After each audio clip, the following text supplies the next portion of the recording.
Joining us now, Liz Peek, live in New York City.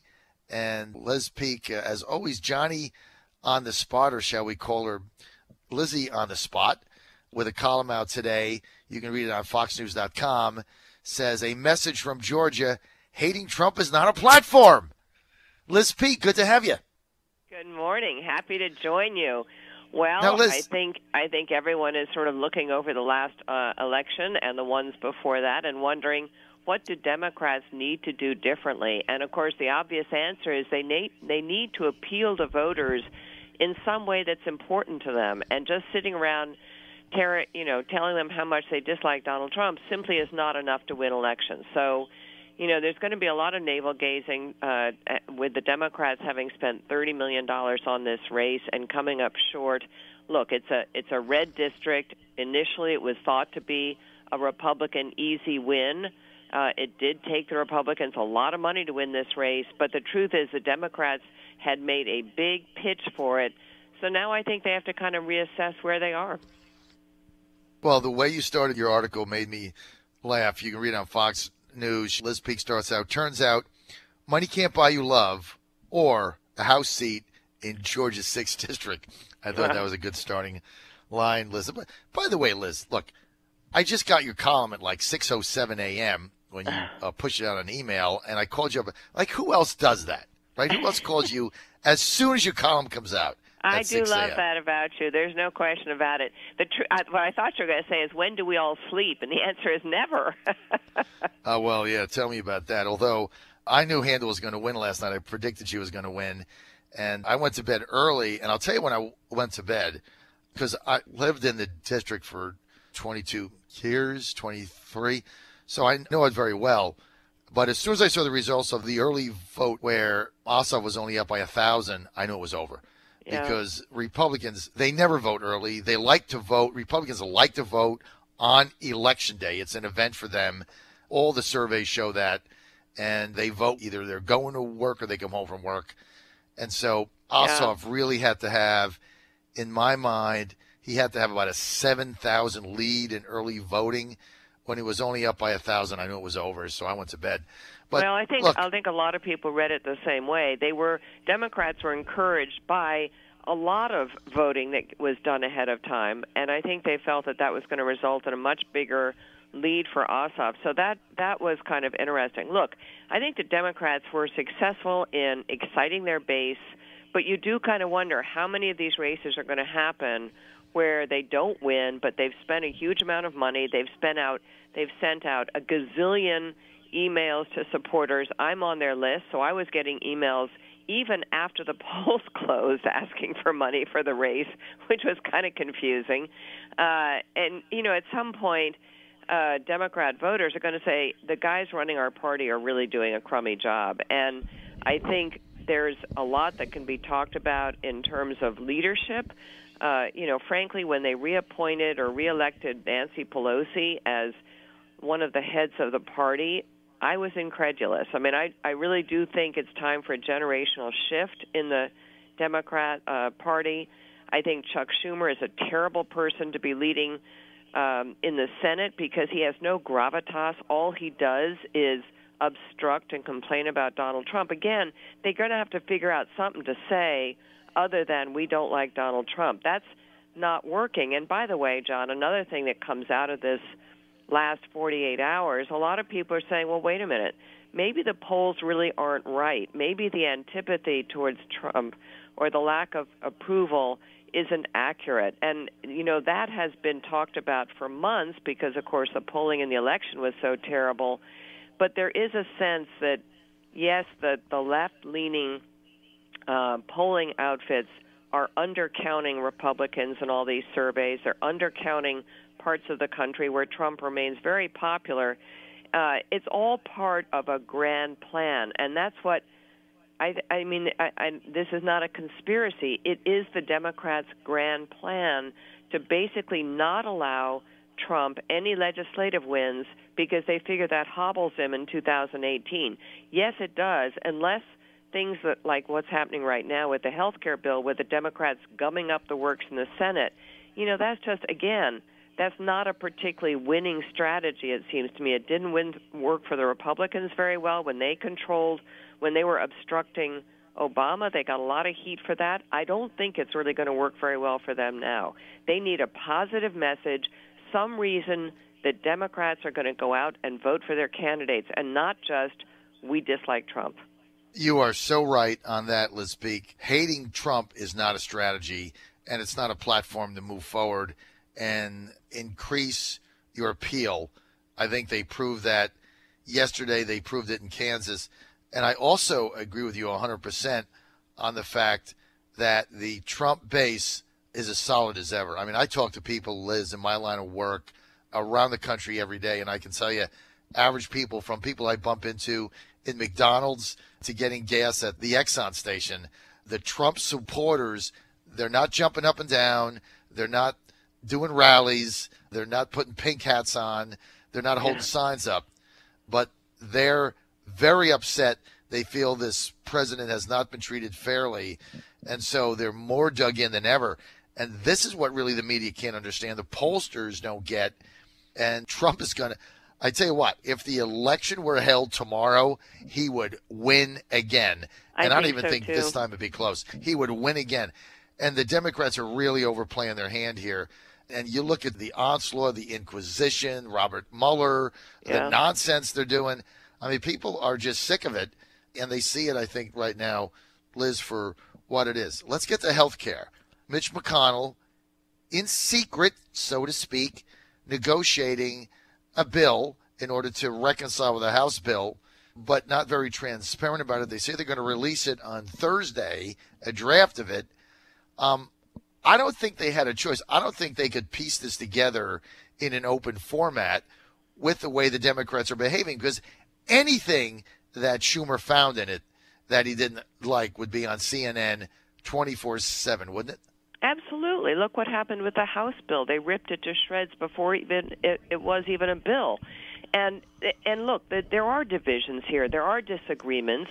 We know that between Republicans. But the more public the process, the more pressure there is on the Lisa Murkowskis and others, Susan Collins, et cetera, who are concerned about various aspects of the bill. I think McConnell is doing exactly the right thing. It absolutely galls me that Democrats are talking about a lack of transparency when it comes to health care. Do you remember the process of passing Obamacare? Middle of the night votes. They passed it, at midnight on Christmas Eve? Do you remember that? And all the secret deals that had been made, the Cornhusker Compromise, Louisiana Purchase, all these things.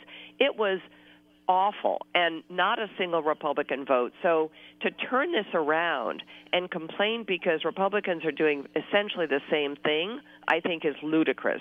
Is it great on either side? No. Of course the country would like to have an open debate, but McConnell is completely right. We have had endless debates in Congress and also in the media about the various aspects of health care reform. I think the tragedy is that we will not end up with a great bill because we're having to patch and fix Obamacare, which never was a good bill to start with. The entire architecture of it was wrong.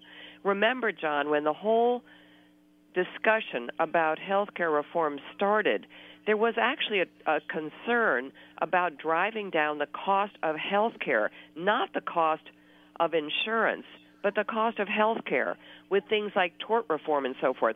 We've gotten so far away from that discussion that it's not even on the table anymore. All we're trying to do now is patch up, as I say, a very broken Obamacare system, but because people now are used to some of the aspects of that bill, like keeping your kids on your policies and so forth, now Republicans are kind of having to, it's like fixing a turnpike intersection, having to go around major potholes in the process. It makes it much harder and much more difficult. I hope that they get a bill done. I hope that they get this thing passed in the Senate before the July recess. I think that what we talked about during the Georgia election is completely valid, that basically 2018 will go well for Republicans if they can say to voters, look what we've got done. If they can't, John, they're all in trouble because, you know, you talk to people around the country. I do too. Republicans are very fed up with the whining from the GOP in Congress. You know, oh, we only have the House. Oh, we only have the House and the Senate, but we only have the Senate by 2 votes. Oh, we have the Oval Office and Congress, and yet we still can't get anything done. Give me a break. Right. Well, I tell you, to really capitalize on the point you just made, I'm in the White House press briefing yesterday. By the way, first one Sean's had in 8 days, Spicer. And so my question is, who's carrying the president's tax reform bill? Who's carrying that in the House? Because I can't find anybody. Yeah. Like, you have this major tax reform bill. Right. You rolled it out to the media. You rolled it out to the public. Who's carrying the bill? I mean, the way it works is, you know, you have to have somebody in the House to carry your legislation, write it, submit it through a committee. Who's carrying it? Well, I think... You know what the answer is? I think tax reform is oddly even more complicated maybe than health care. It's hard to imagine, I know. But the reason is that Paul Ryan and Kevin Brady had a very determined point of view on how tax reform should go forward. First, it had to follow health care because that saves about $1 trillion in taxes over 10 years, taxes which they then don't have to count in their revenue neutrality ambition, passing this through reconciliation, all of which gets sort of gobbledygook in people's ears. But there was a system and approach that Kevin Brady and Paul Ryan adopted. It hinged on the border adjustment tax. And the big issue is that the White House doesn't like that. The Senate doesn't like it for sure because McConnell knows he has 2 senators from Arkansas, and neither one of them is going to vote for it because of Walmart's staunch opposition. So you've got a little problem. And the issue is, I think I know how they are solving the problem because I'm actually in touch with some people working on the bill. And I think where we are, and Ryan kind of indicated this yesterday, he, I think, is beginning to give ground on the border adjustment tax. Either that will come in very slowly over a period of years, or they'll ditch it.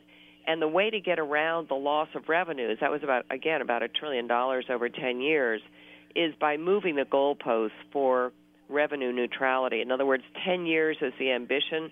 Now they're talking, I think, on, kind of behind the scenes, 20, even 25 years. And the rationale for that will be that that's how businesses plan. And that's not totally wrong. I mean, if you really want a tax reform act to be permanent, don't make it expire in 10 years. That's like the Iran nuclear deal. 10 years goes by in a heartbeat. So I think, to your point, I don't think there is a fixed bill at this point. I think it's evolving. I know that they're working on it literally around the clock because they want to get this done desperately. That for all the things that they want to get done, this is probably number one. It has to follow health care still. That is important. But to your point, I don't think there is a president's bill that's being carried in the House. They're still looking at the Ryan bill and trying to fix There's it. not. There's not. You're right. And they are looking at the Ryan bill. And so it's stunning to me, Liz. It is stunning. I mean, you've covered this like me for years. You're involved in this. I mean, the president has a major initiative. Doesn't matter what it is. The first thing you do is you get somebody to carry your bill, whether it be Obamacare, whatever. They don't have a single person in leadership who will even carry it. Well, so it becomes the Ryan bill. The way I would interpret that, and you know more about the workings of Congress than I ever will, but my read is that you've got these guys like Gary Cohn in the White House who came into office, let's face it, with no background in things like tax reform, but Gary Cohn set himself up as the person on tax reform in the White House. There is one person, a woman, who's actually worked on tax issues before, but Gary thinks he's the guy, and he, I think, has kind of, it's sort of funny because I've had hours and hours now with tax people trying to figure this out. He went on this sort of holy grail quest for where do you get the revenues. If you cut taxes, you have to balance that with revenues from somewhere else. Surely there's a better way than the border adjustment tax. people, they were convinced that they would find a better way, and they didn't. So that is kind of where we are, and I'm sure that the White House is going to come up with an approach, but so far they haven't. I mean, it's honestly just been individuals sort of trying to track down alternative answers, and so far they really haven't gotten any. Liz, we're out of time. Crazy, but you know what? This is a very understaffed administration, and very few people with long histories of dealing with things like, guess what, tax reform.